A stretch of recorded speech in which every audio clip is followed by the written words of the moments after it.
Shalom, igreja. Pode se assentar, quem ficou em pé. Eu queria abrir com vocês o livro de Mateus 12, a partir dos 22. Hoje a pregação é sobre o pecado imperdoável. É um pouquinho tenso, mas nós vamos seguir o plano do negócio. Eu vou ler o capítulo 12, a partir do 22 até o 37. Começa dizendo assim: Depois disso, levaram-lhes um endemoniado que era cego e mudo, e Jesus o curou, de modo que ele pôde falar e ver. Todo o povo ficou atônito e disse: Não será esse o filho de Davi? Mas quando os fariseus ouviram isso, disseram: É somente por Beelzebu, o príncipe dos demônios, que ele expulsa os demônios. Jesus, conhecendo os seus pensamentos, disse-lhes: Todo reino dividido contra si mesmo será arruinado, e toda cidade ou casa dividida contra si mesma não subsistirá. Se Satanás expulsa Satanás, está dividindo contra si mesmo. Como então subsistirá seu reino? E se eu expulso demônios por Beelzebu, por que os expulsam os filhos de vocês? Por isso eles mesmos serão juízes sobre vocês. Mas se é pelo Espírito de Deus que eu expulso demônios, então chegou a vocês o reino de Deus. Ou como alguém pode entrar na casa do homem forte e levar dali seus bens sem antes amarrá-lo? Só então poderá roubar a casa dele. Aquele que não está comigo está contra mim, e aquele que comigo não ajunta, espalha. Por esse motivo eu lhes digo: todo pecado e blasfêmia serão perdoados aos homens, mas a blasfêmia contra o Espírito não será perdoada. Todo aquele que disser uma palavra contra o Filho do homem será perdoado, mas quem falar contra o Espírito Santo não será perdoado, nem nesta era, nem na que há de vir. Considerem uma árvore boa dá frutos bons, e uma árvore ruim dá fruto ruim, pois uma árvore é conhecida por seus frutos. Raça de víboras, como podem vocês, que são maus, dizer coisas boas? Pois a boca fala do que o seu coração está cheio. O homem bom, do seu bom tesouro, tira coisas boas, e o homem mau, do seu mau tesouro, tira coisas más. Mas eu lhes digo que, no dia do juízo, os homens haverão de dar conta de toda palavra inútil que tiveram falado. Pois por suas palavras vocês serão absolvidos e por suas palavras serão condenados. Tensa essa palavra, né? Vamos primeiro destrinchar um pouquinho esse texto. No começo aqui, a gente vê o Senhor, que traz ao Senhor um homem endemoniado. Um homem que, na situação aqui que a gente vê ele, é totalmente miserável. O cara estava endemoniado, era cego e era mudo. Que é a pior situação como ser humano. O cara teve que ser levado diante do Senhor para poder ser curado. E ele foi curado. O Senhor trouxe cura sobre a vida dele, ele pôde falar e pôde ver. Sabe o que é engraçado disso? A história começa falando de um endemoniado que houve cura e o Senhor curou. Houve um milagre ali, mas não é a ênfase dessa história. A parte dessa história está na ênfase dos fariseus e os seus corações. Não há uma parte sensacionalista sobre esse milagre. É uma forma simples de se explicar que Mateus coloca escrito aqui. Pois todos sabiam do poder, todos acreditavam nesses milagres. Todos não tinham dúvidas de quem era Cristo, pois já havia multidões de pessoas o seguindo há muito tempo. E em algum momento, lá na Bíblia, ele fala assim, em Marcos 3, 10 ao 11, ele descreve que, em alguns momentos, que as pessoas queriam proclamar ele como rei daquele lugar. Várias vezes eles quiseram proclamar o Senhor como rei. No entanto, que eles falam: todo o povo ficou atônito. Não será o dos filhos de Davi? Será ele o rei? Será aquele que a gente aguarda? E lá em João 6, 13, diz assim: Sabendo Jesus que pretendiam proclamar o rei à força, retirou-se novamente sozinho para o monte. Proclamar rei à força. O Senhor sabia, não era aquele momento, não era aquela hora, não era o que ele queria naquele momento. Mas aí você vê os fariseus. Os fariseus, esses fariseus que estão descritos aqui, não são fariseus comuns da cidade ali. Eram estudiosos. Estudiosos que vieram de Jerusalém. Fizeram 4 dias de viagem. Sabe para quê? Para arrumar pretexto para condenar o Senhor. Você vê isso em Mateus 12, 24. Não, Mateus 12, 14. Ele fala assim, ó. Então os fariseus saíram e começaram a conspirar sobre como poderiam matar Jesus. Sabe, os fariseus saíram e fizeram uma reunião. Como vamos matar o Senhor? Como vamos matar Jesus? E aí os caras vieram de 4 dias de viagem. Olha só, que rolê para chegar para uma... Pensa na cabeça da pessoa. A pessoa tem que ter muito ruim. Foi 4 dias de viagem, chegando de Jerusalém até Galileia, para arrumar provas para condenar o Senhor. E eles falaram algo que aí o Senhor falou, aí não. Você pode falar de mim, você pode falar do meu ministério, mas você não pode falar do Espírito Santo de Deus, você não pode duvidar daquilo que ele faz. E os fariseus, eles não tinham dúvidas de quem era Deus. Eles não tinham dúvida do poder que agia pelo Senhor Jesus. Eles não tinham dúvidas. Mas ele era um coração endurecido. Eles sabiam quem era o Senhor. Ele sabia o poder que ele tinha, a que poder ele operava. Ele sabia a que espírito ele estava proclamando. Ele sabia que Deus, ele sabia quem era. Só que os fariseus, Jesus não era aquele Jesus que eles queriam. Jesus chegou, na verdade, e começou a bagunçar tudo que eles tinham organizado. Sabe, os fariseus, eles tinham montado um esquema, desde do momento em que a Bíblia está em silêncio, que é aqueles 400 anos, os fariseus, até chegar aquele momento em que Mateus, nós lemos aqui, eles montaram todo o esquema de legalismo. Pegaram aquele negócio do sábado, olha, o sábado é sagrado, e colocaram como peso em cima das pessoas. A população estava com peso, estava pesado. Não era mais um dia de dedicação, de alegria diante do Senhor. Era um dia pesado. E eles tornaram isso pior cada vez mais. As pessoas tinham medo deles. Porque tinham medo de ser excomungados, tinham medo de ser apedrejados. Eles tinham medo dos fariseus. E eles conseguiram montar um esquema político. Eles estavam seguros. Mas aí chega o Senhor e fala, não é assim? Não é desse jeito? O que vocês estão fazendo dessa maneira não está correto? E ele fala, não, peraí, você vai mexer onde está. Eu sei quem é você, eu sei o que você está falando, mas não é o que nós queremos agora. Não vem bagunçar o que nós estamos fazendo aqui. Então, o que eles fizeram? Levantaram uma blasfêmia. Por quê? Por que uma blasfêmia? Porque eles falaram uma inverdade. Uma inverdade.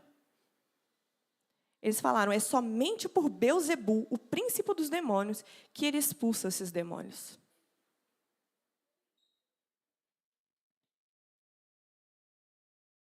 E sabe, a intenção do coração deles era maldosa.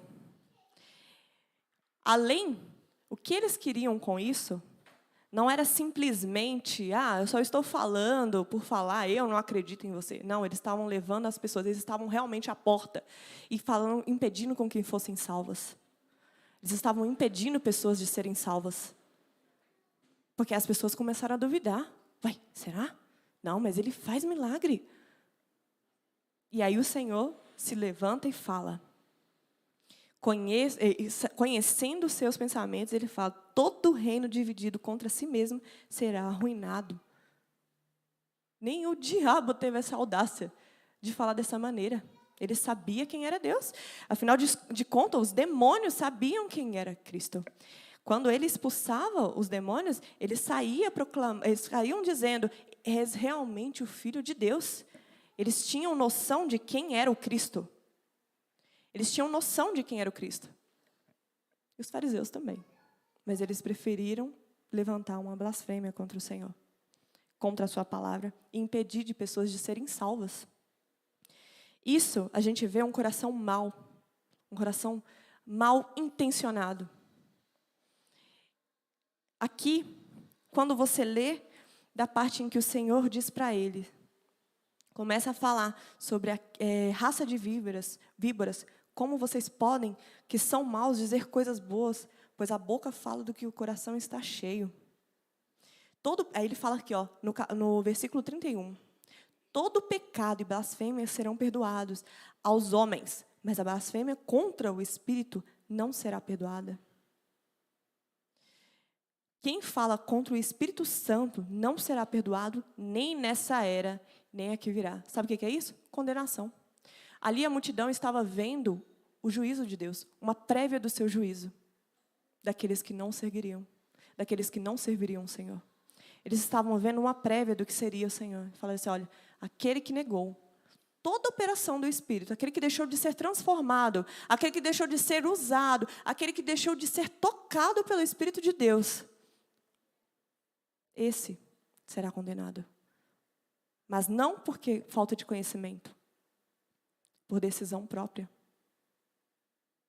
É um coração mau, um coração que não quer ser transformado.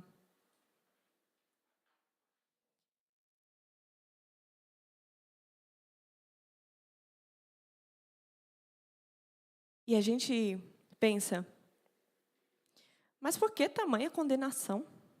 Por que o Senhor foi tão pesado com eles?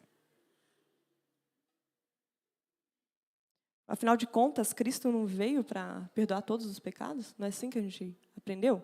E é. Não há nada de diferente. Ele fala, todo pecado e blasfêmia serão perdoados aos homens. Ele diz isso. Mas a blasfêmia contra o Espírito Santo não será perdoado. E aí você lê no dicionário o que significa contra. Contra é em oposição direta a. Em combate a. Em movimento contrário a. Hostil impetuosamente. Sabe o que eles estavam fazendo? Eles estavam obstinados, sendo contra ao próprio Deus. Eles estavam como frente a frente ao Senhor e dizendo, eu não creio em você. Eu sei quem é você, mas eu não acredito em você. Eu não quero acreditar em você. Eu não quero acreditar em você. Nada do que isso aqui que você está falando vai me transformar. Era isso que eles estavam dizendo. E uma coisa engraçada que eu estava lendo, num livro, sobre parábolas. As pessoas acham que parábolas é uma coisa tão simples, né, da passagem do Senhor, mas é uma coisa bem profunda. No entanto, que quando o Senhor fala as parábolas, nem todos entendiam. E o Senhor fala o porquê que nem todos entendiam. Porque o reino não foi revelado para aqueles. Mas para aqueles quais? Aqueles com o coração endurecido. Porque se a parábola era falada para as crianças entenderem, deixe vir a mim nos pequeninos, tenhamos um coração parecido com o deles, que possamos entender e ter a ingenuidade de uma criança, significa que era para todos. Mas aqueles estudiosos que estavam cheios de si, cheios de arrogância, cheios de todo o poder que eles achavam ter, não conseguiam entender o simples evangelho. E aí, no entanto, que logo depois, quando ele começa a ver que ele estava sendo tramado a sua morte, ele falou, ainda, o último ano que ele estava sendo tramado a sua morte, ele falou assim, ainda não vou deixar com que aconteça. Então, começou a falar, não fale quem sou, não fale quem sou, não fale quem te curou. Ele começa a falar por parábolas, porque aí os estudiosos não entenderiam. Não teriam provas contra. Entendeu? É tão simples, né? Fala, poxa, caramba. O Senhor não fala só por parábolas, tá, gente? O Sermão do Monte não é uma parábola. Ele é um sermão mesmo.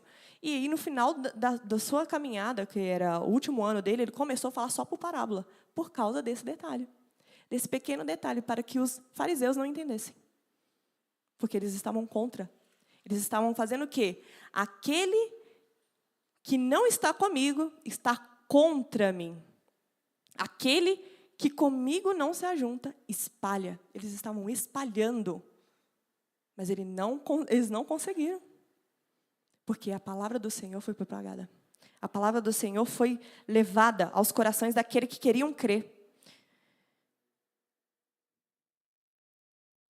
E esse era um coração duro, que não queria arrependimento, cheio de maldade. Aí você pensa, caramba, como gela a gente pensar que essas pessoas quiseram a opção de realmente não servir ao Senhor. E a pergunta que fica é, como a gente pode aplicar essa história que lemos aqui agora em nossas vidas? Porque, afinal de contas, é isso que funciona, né? A gente lê a Bíblia, nós entendemos, nós glorificamos a Deus e nós aplicamos aquilo que aprendemos em nossas vidas, não é mesmo? É para a gente ter medo de Deus? Jamais, né? Porque, afinal de contas, é um Deus amoroso. Deus amou o mundo de tal maneira. É para a gente se sentir oprimido? Pesado? Não. Ele falou, deixe sobre mim. Se estiver cansado, deixe sobre mim. Deposite em mim os seus fardos, a sua carga. Leve o meu que é leve. Sabe como a gente faz aplicar isso? É cuidar do nosso coração. É a gente trocar o coração de pedra, endurecido. Sabe? Faraó teve um coração endurecido. Você vê um exemplo claro de quem teve um coração totalmente endurecido. Ele viu o poder de Deus. Ele viu coisas inimagináveis. E endureceu seu coração. Falou, não. E os fariseus também. Eles viam pessoas com mãos atrofiadas voltar a ter a mão. Pessoas que não andavam a andar, cegos de nascença, voltar a ver. E eles ainda assim falaram, não, isso é Beelzebul. Devemos cuidar do nosso coração. Devemos nos arrepender. Sabe o que faltava para os fariseus? Arrependimento. Eles não eram pessoas de arrependimento. Eram pessoas cheias de si, cheias da sua arrogância. Não, porque eu sei, porque eu que sei da palavra, eu que entendi, Legalismo, arrogância. O Senhor nos chama para o arrependimento. Para o arrependimento hoje ainda, pelos nossos pecados. Eu vou ler um texto de Ezequiel 36, que ele é bem legal. A partir do 26 ele fala assim, darei a vocês um coração novo e porei um espírito novo em vocês. Tirarei de vocês o coração de pedra e lhe darei um coração de carne. Porei o meu espírito em vocês e os levarei a agirem segundo os meus decretos e obedecerem fielmente às minhas leis. Vocês habitarão na terra em que dei aos seus antepassados. Vocês serão meu povo e eu serei o seu Deus. Eu os livrarei de toda a sua impureza. Convocarei o cereal e farei multiplicar-se e não trarei fome sobre vocês. Aumentarei a produção das árvores e as safras dos campos, de modo que vocês não sofrerão mais vergonha entre as nações por causa da fome. Então vocês se lembrarão dos seus caminhos maus e das suas ações ímpias e terão nojo de si mesmo, por causa da sua iniquidade e da sua prática repugnante. Quero que saibam que não estou fazendo isso por causa de vocês. Palavra do soberano Senhor. Envergonhe-se, humilhe-se por causa da sua conduta, ó nação de Israel. Quando a gente se arrepender, quando a gente se humilhar diante do Senhor, Ele trocará o nosso coração de pedra e colocará um coração de carne. Ele colocará o seu espírito em nós. É através do arrependimento concedido pelo Espírito de Deus. E um exemplo claro disso é Davi. Eu não estou falando que a gente não vai errar, não estou falando que a gente não vai pecar. Davi é um exemplo claríssimo. Eu gosto muito de usar Davi, porque ele era um grande rei, ele pecou muito, ele errou muito. Ele fez muita bobagem. Mas ele tinha um coração voltado ao Senhor. É na hora do desespero, é na hora da angústia, é na hora de, Senhor, eu não sei o que fazer. Ele fala, peraí, vou ao meu Deus, me perdoa. O que eu fiz, eu não sou merecedor. Davi entendia da graça. Naquela época, Davi já entendia da graça. Porque nós temos dificuldade de entender dessa graça maravilhosa que é derramada sobre nós ainda hoje. E essa deve ser nossa atitude. Devemos ter nojo dos nossos pecados. Devemos rejeitar os nossos pecados. E aí sim ter um coração transformado pelo Senhor. Eu gostaria de ler com vocês 1 João 1:9, que diz assim: aquele que afirma que permanece nele... Não, peraí. Quem afirma... Não, peraí que eu errei, gente. 1 João 1:9. Se confessarmos os nossos pecados, e Ele é fiel e justo para perdoar os nossos pecados e nos purificar de toda injustiça.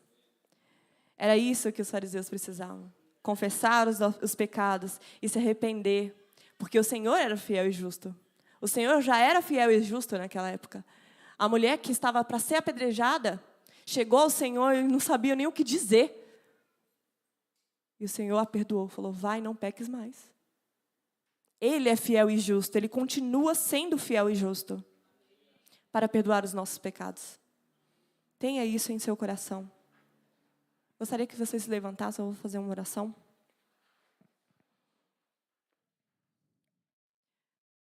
Feche os seus olhos, por favor, coloque a mão no seu coração.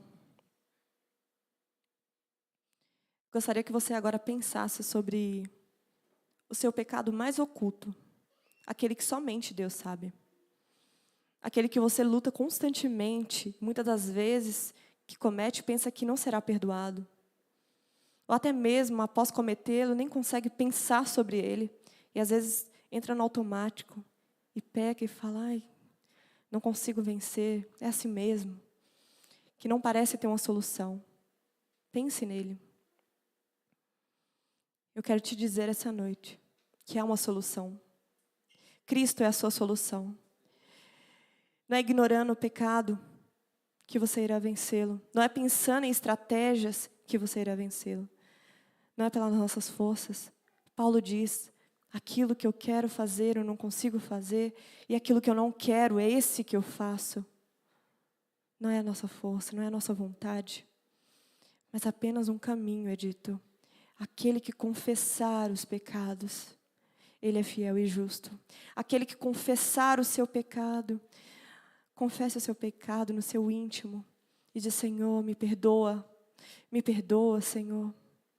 E se tiver difícil demais de carregar esse fardo, compartilhe com alguém de confiança da fé. Um pecado, quando ele é confessado publicamente, ele perde forças. O diabo não tem autoridade sobre ele.